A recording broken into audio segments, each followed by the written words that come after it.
Hello and welcome to this week's review. We will take a look at 5 unapparent things we learned from this game week.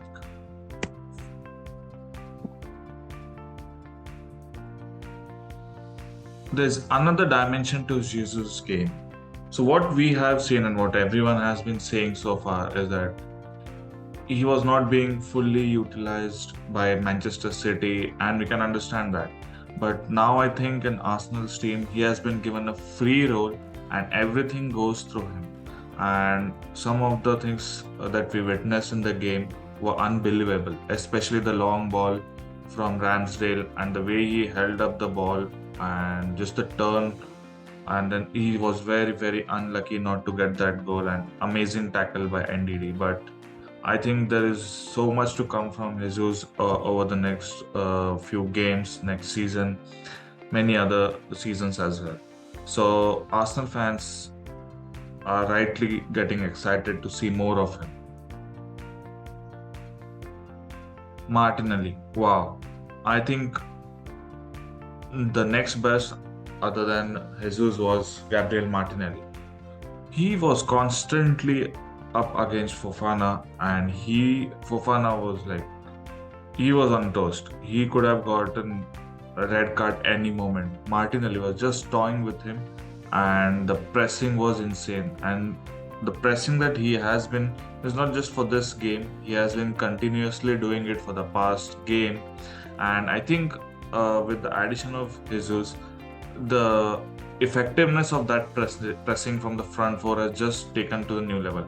We saw last season Lacazette just he didn't have that energy or stamina or the quality, but with the introduction of Jesus, the impact and effectiveness of Gabriel Martinelli's decisiveness, pressing has gone to next level, and I think he will be a huge player for Arsenal this season. And I am personally expecting him to get 10 to 15 goals this season. Next is Ramsdale.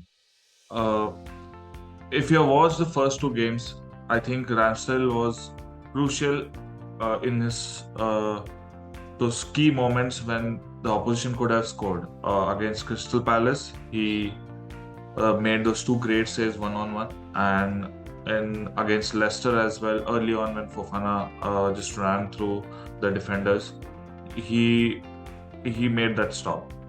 But again, similar to Crystal Palace in the Leicester game as well, there was some decision making where he needs to improve, and I think that is where last season he was very consistent, but this season his kicking has been sort of not up to his standards, and also the shot stopping. I think the Madison goal he should have definitely stopped it. It was very poor from him.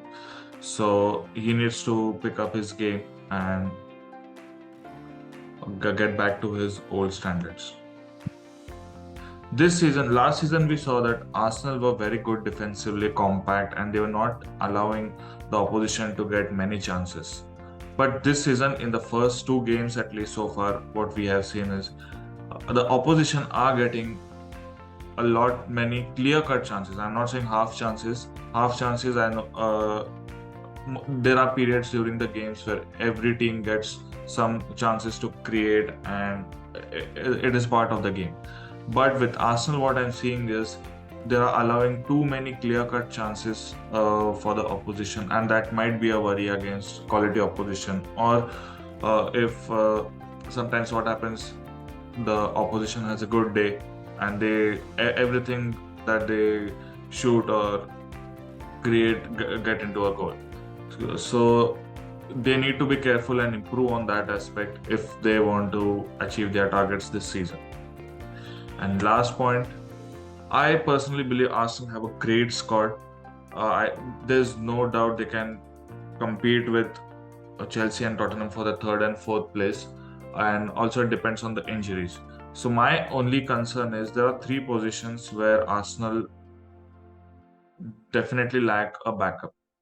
That is center midfield, a backup for Thomas Partey. I don't think Mohamed Elneny can do as good a job as even a 50% good job as Thomas Partey. So that is the one area where they need to improve. The next is an upgrade on Xhaka. Xhaka has been playing well, but again, as we saw in yesterday's game, there is one or two moments where he creates or he lacks that sense and he makes a mistake. So an upgrade on Xhaka, an equal or at least some 80 to 90% of Thomas Partey's caliber in that center midfield position.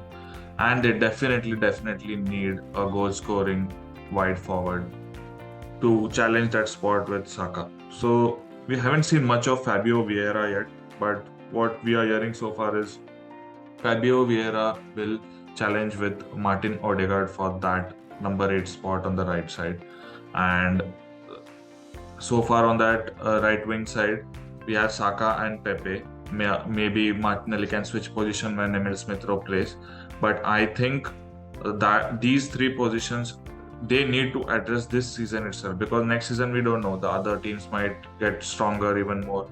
But this season, if they want to have that squad depth and be sure or last till the end of the season and challenge and get into the top 4, they definitely need 3 players, and with that they'll get the confidence. So these were the 5 key takeaways from this weekend. See you next week. Thank you.